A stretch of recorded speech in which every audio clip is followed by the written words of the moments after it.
জীবকে উদ্ধার করবার লাগি, পাষণ্ডকে দমন করবার লাগি তিনি এই ধরার মাঝে রাধা কৃষ্ণ একত্রিত হয়ে নদিয়ায় গৌর রূপে এসেছে।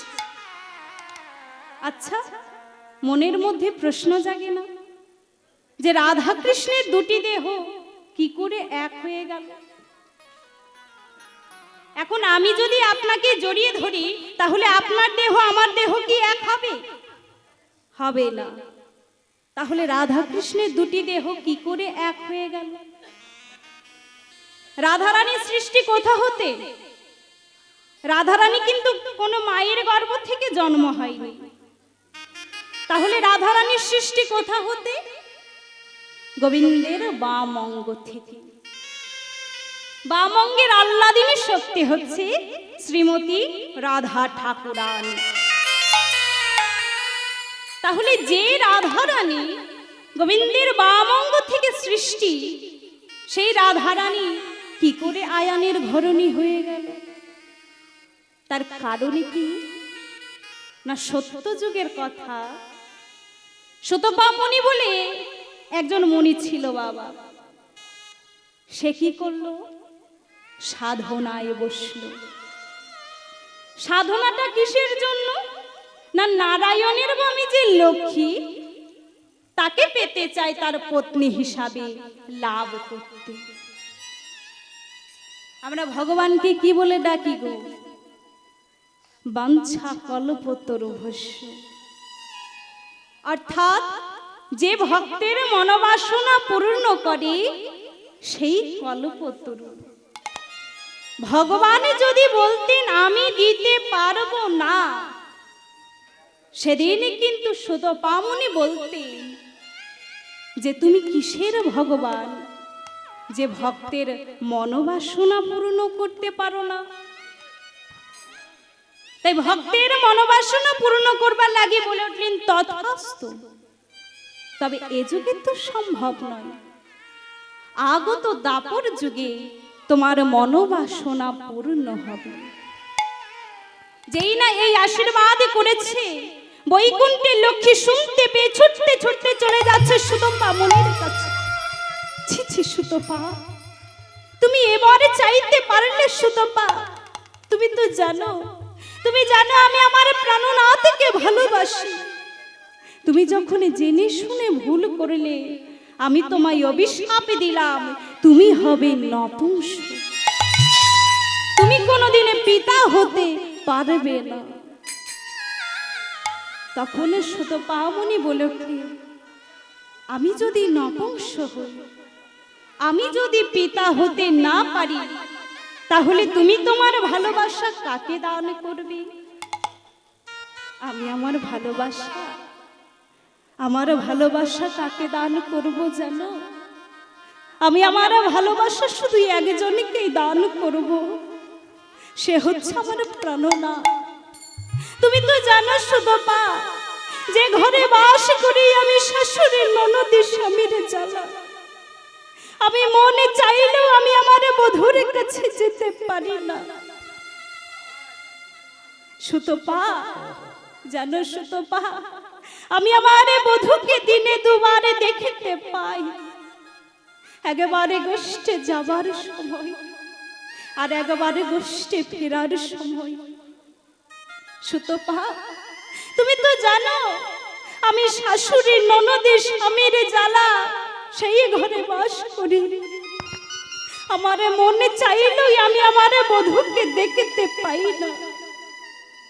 তুমি যখন জেনে শুনে ভুলটা করলে, আমি তোমায় অভিশাপ করলাম, তুমি হবে নপুংসক।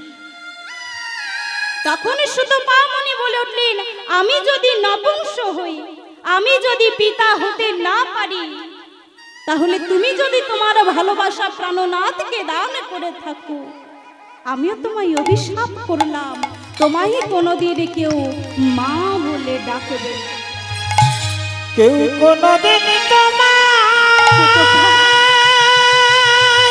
তুমি একথা বলো না সুতপা, জানো সুতপা, তোমায় মা বলে যে আমি তোমার কাছে নিবেদন করছি সুতপা, তুমি ও কথা বলো না সুতপা। ডাক দে না। আমায় এই আশীর্বাদী অভিশাপ তুমি করো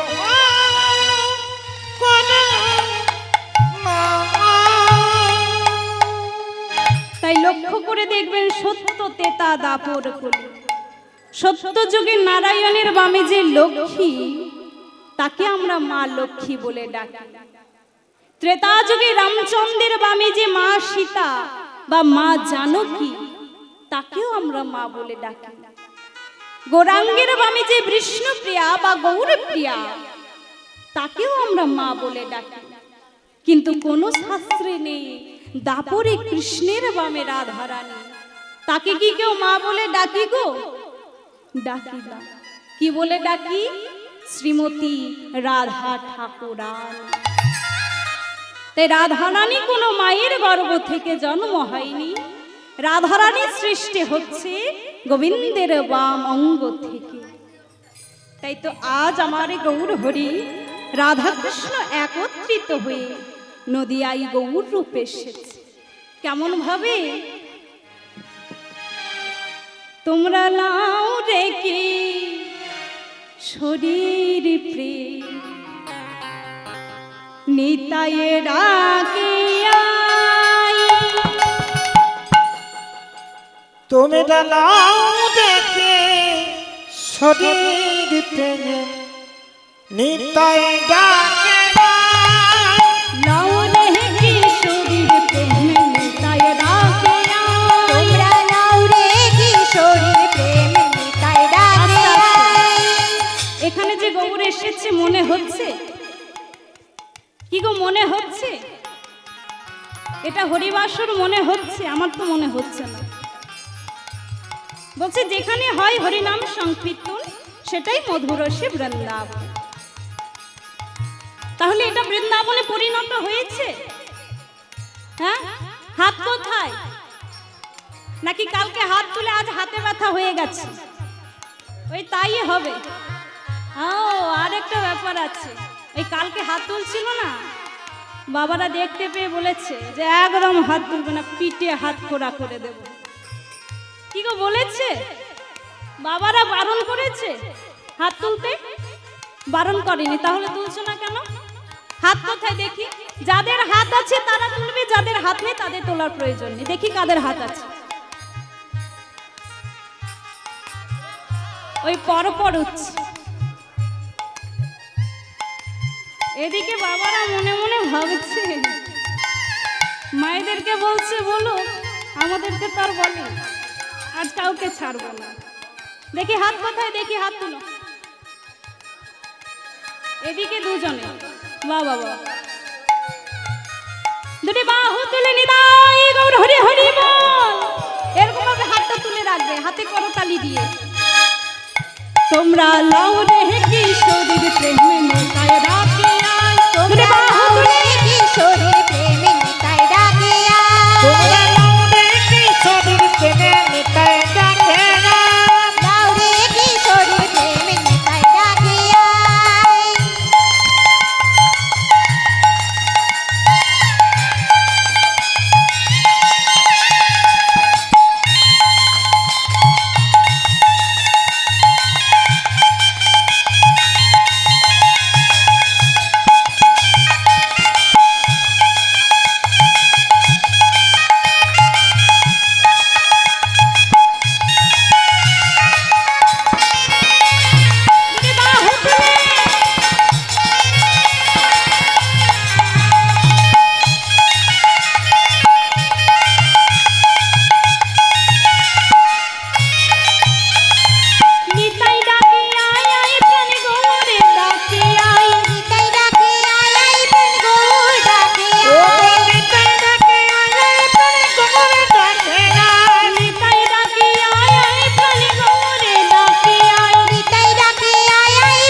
একদিকে লীলা, একদিকে জীবের শিক্ষা।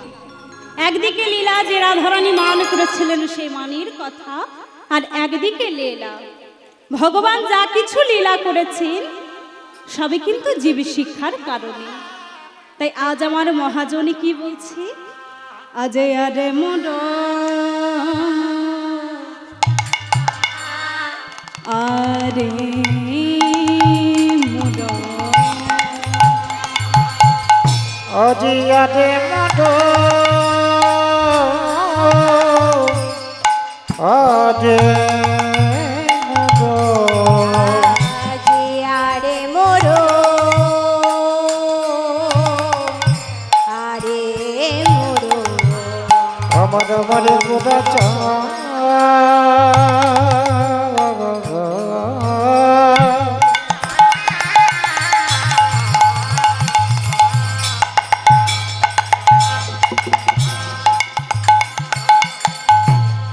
জয় রে ভগের বালা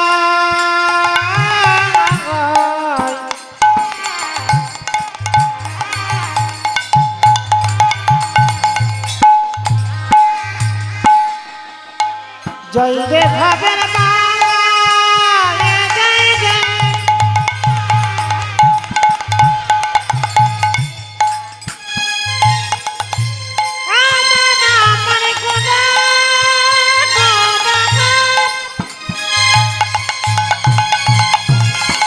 আমার গোদা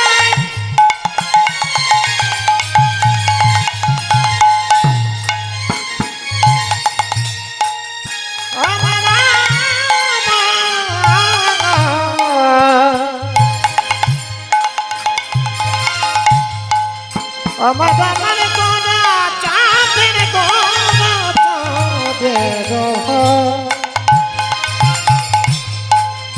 ভাবিনি যে গৌরী ভজিয়া নানা ভাবের ভাবের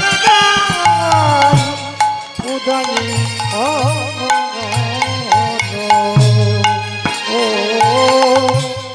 আরে মোরো আরে গৌরাঙ্গ চা আজে আজে মতো আজে মতো আমার শিগরঙ্গ চা আজ অখিল যে বেরমন লোচন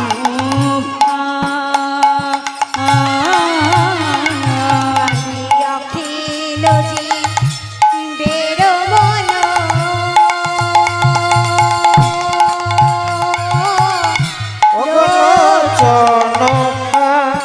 লোচন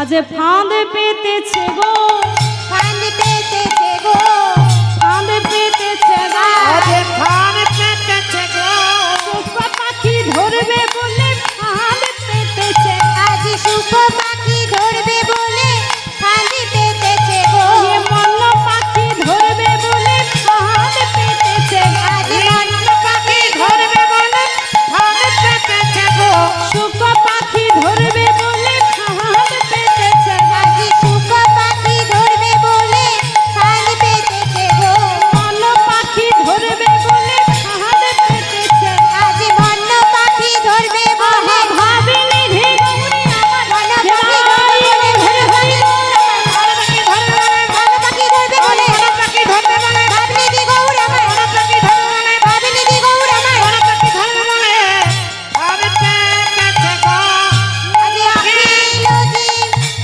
বেরো মন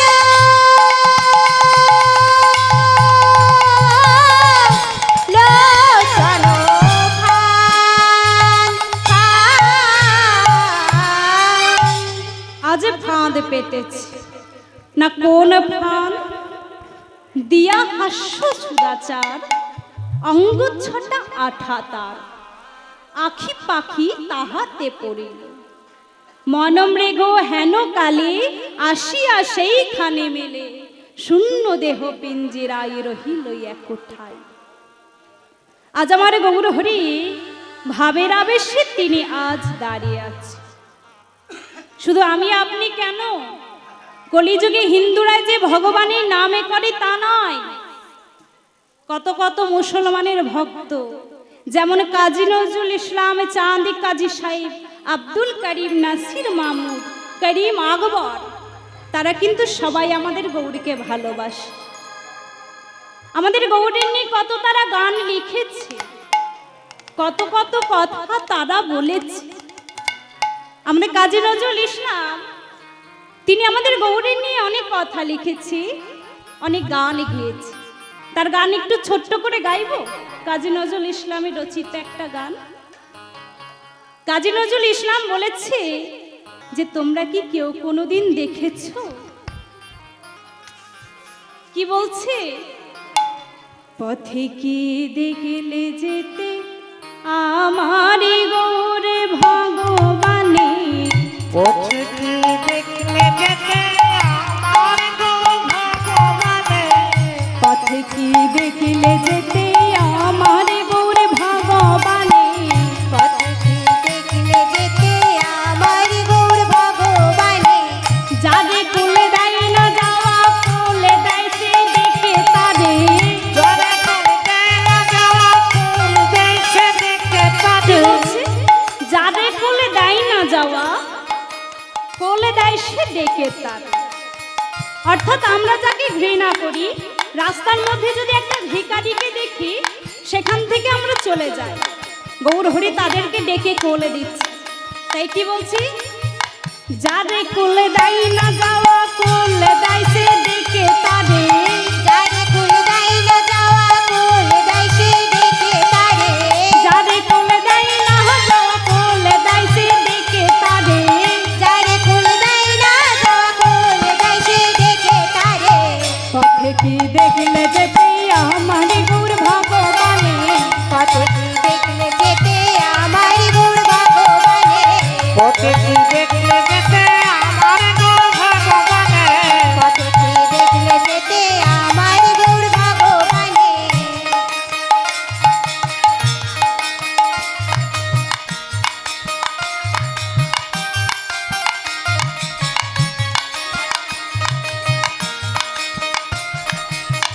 কি বলছে? যারে কোলে দেয় না যাওয়া কোলে দেয় সে ডেকে তারে। গৌরের নয়ন দুটি কেমন, কার সাথে তুলনা করছে? আখির ঝিনুকে তাহার,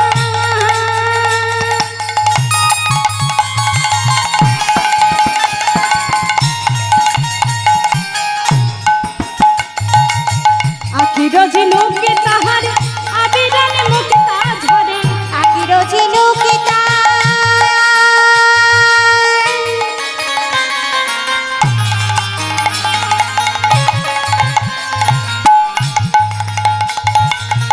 আখির ঝিনুকে তার আবিরালে মুক্তা ঝরে।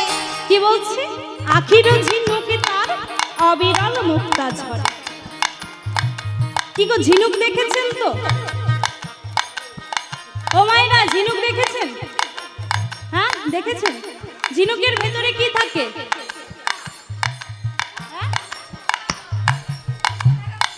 এ ভাই আমার ঠিক বলেছে, ঝিনুকের ভেতরে কি থাকে? মুক্তা থাকে।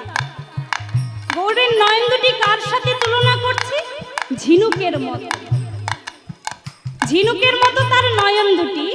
গৌর হরি যখন হা কৃষ্ণ প্রাণী কৃষ্ণ বলে কাঁদছে, তখন মনে হচ্ছে ঝিনুকের মধ্যে দিয়ে যেন মুক্তা ঝরে পড়ছে। আহা, কত সুন্দর ভাব। তাই বলছি, আখির ঝিনুকে তাহারে,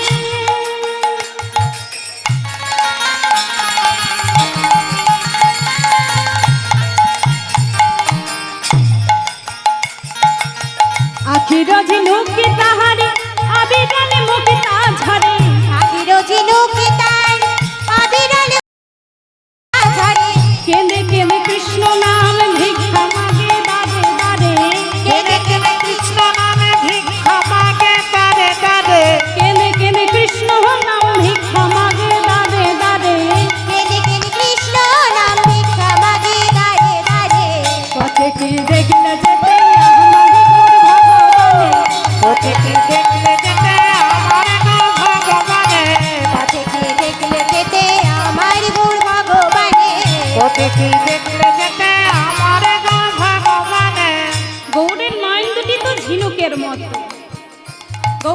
যখন হা কৃষ্ণ প্রাণ কৃষ্ণ বলে কাঁদছে, তখন মনে হচ্ছে ঝিনুকের মধ্যে দিয়ে মুক্তা ঝরে পড়ছে। গৌরীর নয়ন দুটি ঝিনুকের মতো। তার রূপটা কেমন? তার রূপটাতে সারা পৃথিবীকে একেবারে আলোকিতময় করে তোলে। তাই বলছে নবীন সন্ন্যাসী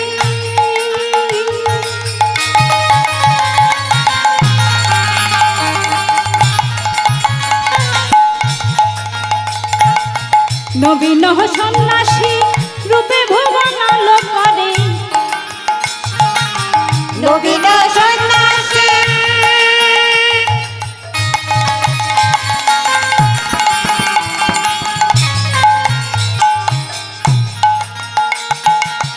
নবীন সন্ন্যাসী রূপে ভুবন আলো করে। যার কুল দাই না যাওয়া কুলে দেয় সে ডেকে তারে।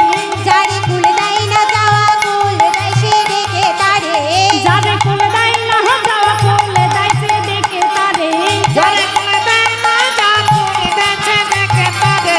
পথে কি দেখলে যেতে আমার গৌর ভগবানে। পথে কি দেখতে যেতে আমার গৌর ভগবানে। পথে কি দেখতে যেতে আমার ভগবানে। পথে কি দেখলে যেতে আমার গৌর ভগবানে।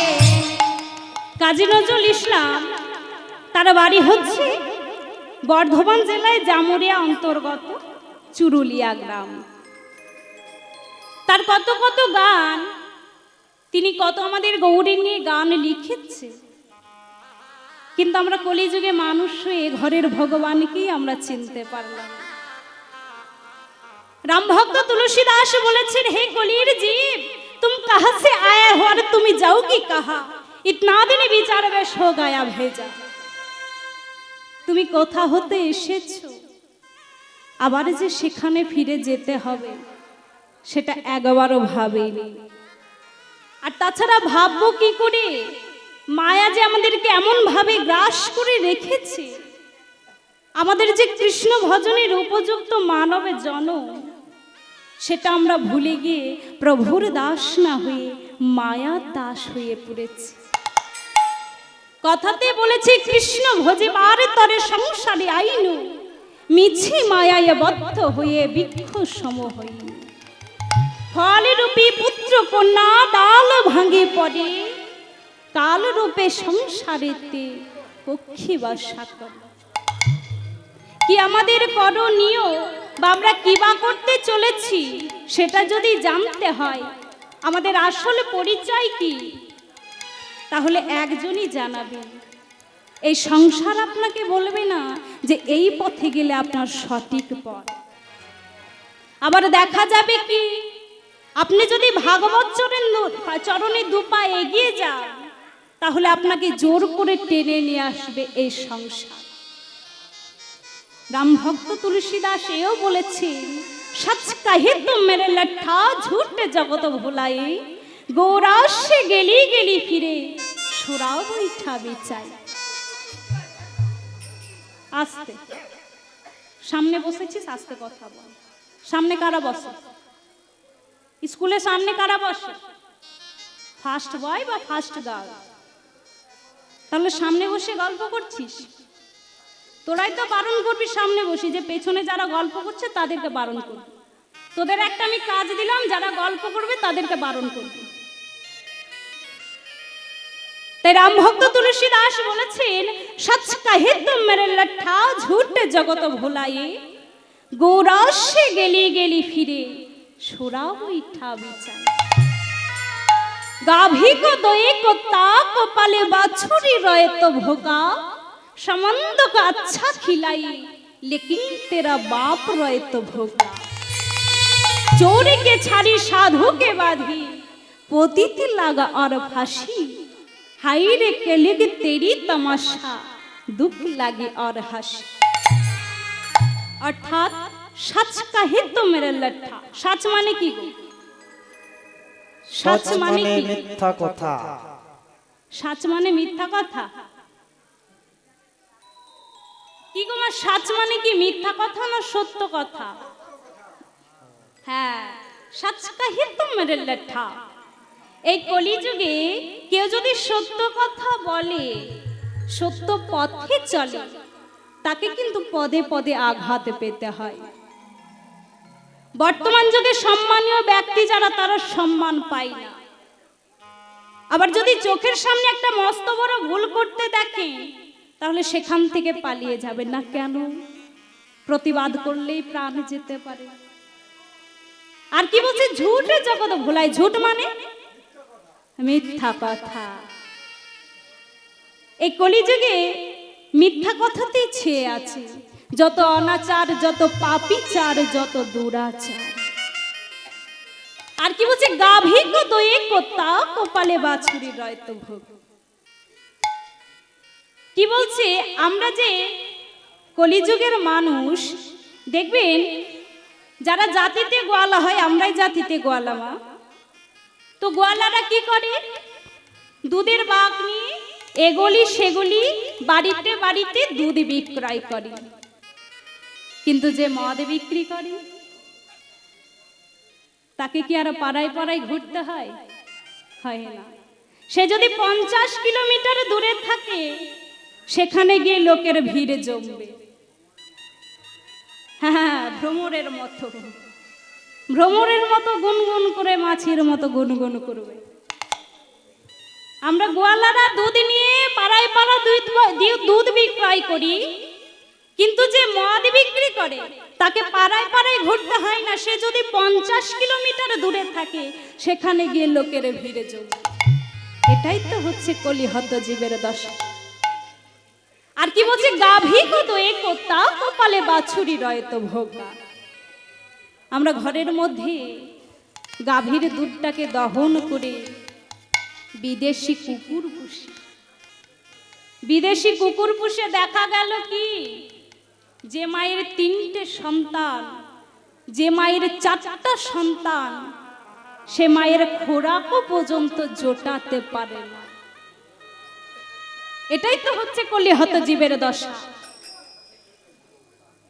মায়েদেরকে যদি দেখতো, তাহলে অত অত বৃদ্ধাশ্রম হতো না, বৃদ্ধাশ্রম খুলতো না। আগে মা কাঁদতো ছেলে ভাত খাই না বলে, এখন তার উল্টোটা হয়ে গেছে। এখন মা কাঁদে ছেলে ভাতে দেয় না বলে। নতুন বিয়ে করেছে, মা কাঁদছে, বৌমা বলছে, ওগো শুনছো, তোমার মা যে বড্ড কাঁদছে, দিয়ে শোনা বৃদ্ধাশ্রমে। বৌমার কথা শুনে মাকে দিতে যাচ্ছে বৃদ্ধাশ্রমে। আমরা ঘরের মধ্যে আসলে দেবতাকে রেখে চলে যাচ্ছি মন্দিরে পূজা করতে। কোট প্যান্ট শার্ট পরে আমরা চলে যাচ্ছি মন্দিরে পূজা করতে, আর ঘরে আসলে দেবতা কাঁদছে। ভগবান খুশি হয় না? তোমার তো ঘরেই আসলে দেবতা কাঁদছে, তাহলে তুমি মন্দিরে পূজা করে কি হবে? তুমি যতই মন্দিরে যাও, যতই মসজিদে যাও, বাবা মাকে না বাসলে ভালো, ভগবান খুশি হয় না। তুমি যতই যাও না মন্দির মসজিদ, যতই করো গঙ্গা স্নান, বাবা মাকে না বাঁচলে খুশি হয় না খুশি ভগবান। যতই যাও না মন্দিরে মসজিদ, যতই করো গঙ্গা স্নান, বাবা মাকে না বাসিলে ভালো হয় না খুশি ভগবান। নিতাই গৌর হরি হরি বল। মন্দির মসজিদ যতই করো গঙ্গা স্নান, বাবা মাকে না বাসিলে ভালো হয় না খুশি ভগবান। বাবা মা যে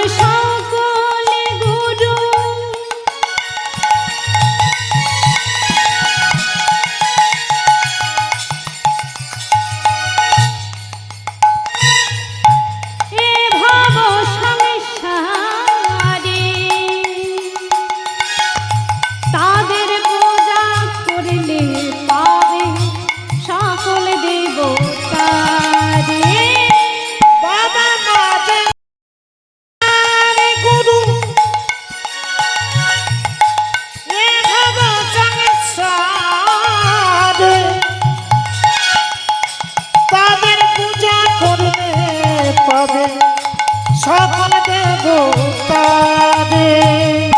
যতই যাও না মন্দির মসজিদ, যতই করো গঙ্গা স্নান, বাবা মাকে না বাসিলে ভালো হয় না খুশি ভগবান। তোমরা যতই জানো মন্দির তাই বল হরি হরি বল। যতই করো গঙ্গা স্নান, বাবা মাকে না বাসিলে ভালো হয় না খুশি ভগবান। তাই আমরা কি করছি, ঘরের মধ্যে আসলে দেবতা কাঞ্চারে চলে যাচ্ছি মন্দিরের মধ্যে পূজা করতে। এখনো কত কত জীব আছে গুরু দীক্ষা গ্রহণ করেনি, যদিও বা করেছে সেদিন পর এসে মালাটা খুলে দেয়। আমরা ভগবানেরটা একটু তুলসী মালা কণ্ঠে ধারণ করতে পারি না, কিন্তু স্বামী যদি একটা সোনার চেন দেয়, না না একদম নামানো যাবে না। স্বামী সোনার চেন দিয়েছে, স্বামীর দেওয়া কিঞ্চিত সোনার হার আমরা কণ্ঠে ধারণ করি, কিন্তু ভগবানের দেওয়া একটু তুলসী মালা আমরা কণ্ঠে ধারণ করতে পারি না। স্বামী যা যা জিনিস দেয় তার থেকেও মূল্যবান জিনিস দিয়েছে আমাদের দেহের মধ্যে ভগবান। কি জিনিস দিয়েছে? ধরুন আপনাকে বলছি, আপনার স্বামী আপনাকে ভালোবেসে একটা সোনার চেন দিল, তার বাজার মূল্য কত? আমি ধরছি বাবা, এখন সোনার যা দাম না, 1 লাখ টাকা। 1 লাখ টাকা। হ্যাঁ, ও কতদিন সোনা কিনো নাই তুই কে জানে? দাদু মনে দিদার জন্য করেছে, সেই জন্য বলছি। আমি জানি না, আমি ধরছি আর কি। বেশ 2 লাখ টাকাই ধরলাম, সোনার চেন দিয়েছে 2 লাখ টাকা। পরের বছর দেখা গেল কি দুটো সোনার চুড়ি দিয়েছে, তার বাজার মূল্য কত? 4 লাখ টাকা। বেশ 4 লাখ টাকা ধরলাম। আবার পরের বছর দেখা গেল কি একটা সোনার আংটি দিয়েছে, তার বাজার মূল্য কত? 50,000 টাকা। ভগবান তার থেকেও দামি দামি জিনিস দিয়েছে নাকি? এই ব্লাডটা বিক্রি করে দেখুন তো কত টাকা পান, চোখ দুটোকে বিক্রি করে দেখুন তো কত টাকা পান, কিডনি দুটোকে বিক্রি করে দেখবেন কত টাকা পান। তাহলে ভগবান কি দেননি? তার পরিবর্তে আমরা ভগবানকে কিছুই দিতে পারলাম না। আমরা শুধু সংসারে মায়ায় বদ্ধ হয়ে পড়লাম। এই দেহ জিনিসটা, এই দেহ জমিটা যিনি দিয়েছে তাকে আমরা চিনতে পারলাম না। আমরা ছোটবেলায় রবীন্দ্রনাথ ঠাকুরের হাট কবিতা পড়েছি নাকি? কোমর পাড়ার গরুর গাড়ি বোঝাই করা কলসি হাড়ি, গাড়ি চালাই বংশী বদন সঙ্গে যে যায় ভাগ্নে মন, হাট বসেছে শুক্রবারে বক্সিগঞ্জের পদ্মা। কবিতাটা তো বলে দিলাম, কিন্তু তার মানেটা কি? কোমর পাড়া, এই দেহ জমিটাকে বলছে কোমর পাড়া। সত্য যুগে আমাদের দেহ জমিটা ছিল কত হাতের? 28 হাত, মানে নিজেদের হাতে 28 হাত। ভাবুন কত লম্বা ছিলাম। ত্রেতা যুগে তার অর্ধেক হয়ে গেল, 28-এর অর্ধেক কত? হ্যাঁ 14। দাপরে তার অর্ধেক, 14-র অর্ধেক 7, আর কলিতে তার অর্ধেক, 7-এর অর্ধেক 3.5 হাত। বলছি কোমর যেমন খড় মাটিতে ঠাকুর তৈরি করে, দয়াল তেমন 3.5 হাতের জীব সৃষ্টি করে। এই গাড়ি কিন্তু ফাঁকা যাচ্ছে না, বোঝাই করা কলসি হাড়ি।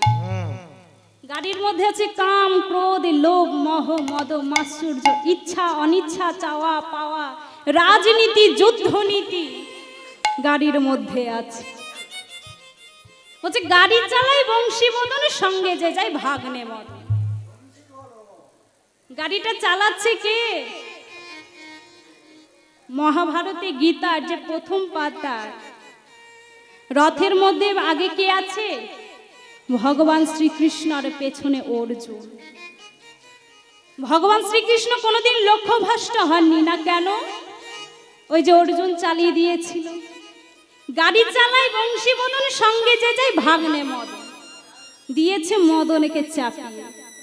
মদন মানে কামনা বাসনা গোবিন্দের নিষ্কাম মনটা একেবারে প্লাসে মাইনাসে মাইনাস হয়ে গেছে।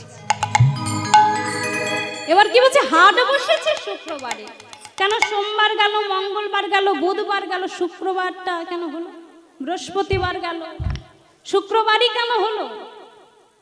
বলছে সোমবার মানে দেখতে দেখতে শৈশব পেরিয়ে গেল। মঙ্গলবার মানে দেখতে দেখতে কৈশোর পেরিয়ে গেল, মানে কিশোর কাল পেরিয়ে গেল। বুধবার মানে দেখতে দেখতে যৌবনটা চলে গেল। আর বৃহস্পতিবার মানে দেখতে দেখতে বার্ধক্যটা চলে গেল। যতদিন শরীরে থাকলো বল, কে বলে হরি আমার এত এত বল, আমার ভ্যারাইটিস বল, আমার রাজনীতির বল, আমার পকেটে বল, রাগ তোর হরি। কিন্তু বাবা যেদিন ওপারে যাবার সময় হবে সেদিন কিন্তু একটাই কথা, বলো হরি, বলো হরি, বলো হরি। তাহলে ভগবান যিনি দেহটা দিয়েছে তার নাম একবার সকলে মিলে গাই। কি গো, গাইবে তো আমার সাথে? সকলে মিলে দুটি বাহু তুলে আমরা গৌরকে বলবো, হে গৌর হরি, তোমার চরণে মতি দাও, তোমার চরণ দুখানা যেন ধরিয়ে থাকতে পারি। মত করি দে রে নন্দলালা। হাতে তালি কোথায়? এ ভাই আমার হাতে তালি। আস্তে আস্তে আস্তে আস্তে আস্তে আস্তে পাখি তারার মতো হচ্ছে তো। এরকম ভাবে পাখি তারি, কিন্তু পাখি তারলে হবে না, হাতে করতালি দিতে হবে, একটা তাল থাকতে হবে, বেতালে দিলে হবে না। আস্তে আস্তে আস্তে, আমি এখনো তালে দিইনি। তাই আজ আমার পদকর্তা মহাজন এক পাশে দাঁড়িয়ে কি বলছি, ওগো এই রূপে উদ্ধারিল যত নর নাঙা, আমার যত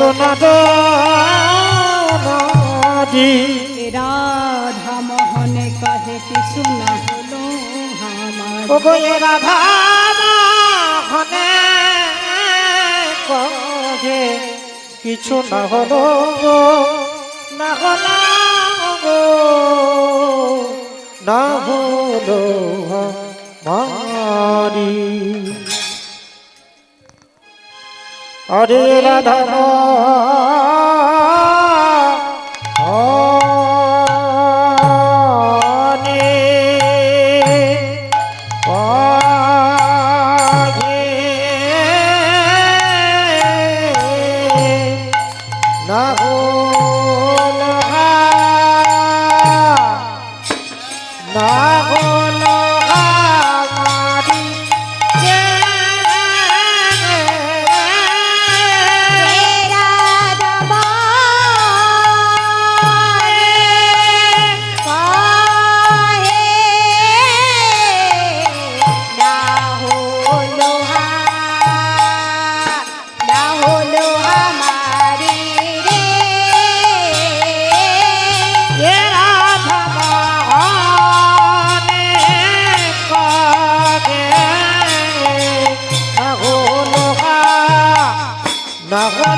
कोतरा दागिना धात ते कोतरा दाग धाक धा धा धा ते कोताग्नि धा धा धा धा ते कोताग्नि धा धा धा धा ते कोताग्नि धा दत्त ते कोतरा दागिना धात ते कोतरा दाग धाक धा धा धा ते कोताग्नि धा धा धा धा ते कोताग्नि धा धा धा धा तेरे कोताग्नि धा धोखीटा नागदिनी धैया ताखीटा नागदिनी धोखीटा नागदिनी धैया ताखीटा नागदिनी धोखीटा धोखीटा निकटाक तेरे खीटा ताखीटा निकटाक दज्जा तेरे खीटा नाग तेरे खीटा धोखीटा नागदिनी धैया ताखीटा नागदिनी धोखीटा नागदिनी धैया ताखीटा नागदिनी धोखीटा धोखीटा निकटाक तेरे खीटा ताखीटा निकटाक दज्जा तेरे खीटा तेरे धोखीटा नागदिनी धैया ताखीटा नागदिनी धोखीटा नागदिनी धैया ताखीटा नागदिनी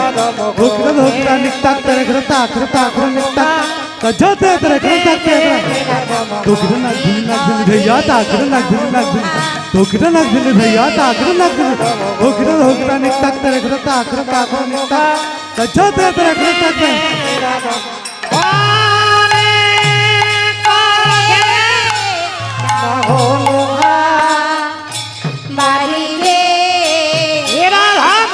धरे घेटा धरे घेटा धरे घेटा धरे घेटा धरे घेटा धरे घेटा धरे त्रिगड़ता के तेरे तेरे घेटा ताहिल घेटा धरे घेटा धरे घेटा धरे घेटा पत धरे घेटा धरे घेटा धरे घेटा ना पत धरे घेटा धोगो होने कोने मोदी दे तेरा कहानी कहे ना हो लोहा मारी रे तेरा धोगो होने कोने न हो लोहा मोदी दे तेरा धमाने कहे ना हो लोहा मारी रे तेरा धोगो होने कोने न हो लोहा मोदी दे तेरा धमाने कहे ना हो लोहा मारी रे तेरा धोगो होने कोने न हो लोहा मोदी दे तेरा धमाने कहे ना हो लोहा मारी रे तेरा धोगो होने कोने न हो लोहा मोदी दे तेरा धमाने कहे ना हो लोहा मारी रे तेरा धोगो होने कोने न हो लोहा मोदी दे तेरा धमाने कहे ना हो लोहा मारी रे तेरा धोगो होने कोने न हो लोहा मोदी दे तेरा धमाने कहे ना हो लोहा मारी रे तेरा धोगो होने कोने न हो लोहा मोदी दे तेरा धमाने कहे ना हो लोहा मारी रे तेरा धोगो होने कोने न हो लोहा मोदी दे तेरा धमाने कहे ना हो लोहा मारी रे तेरा धोगो होने तेरा धमाने कहे ना हो लोहा मारी रे तेरा धोगो होने कोने न हो लोहा मोदी दे तेरा धमाने कहे ना हो लोहा मारी रे तेरा धोगो होने कोने न हो लोहा मोदी दे ओ गोये राधा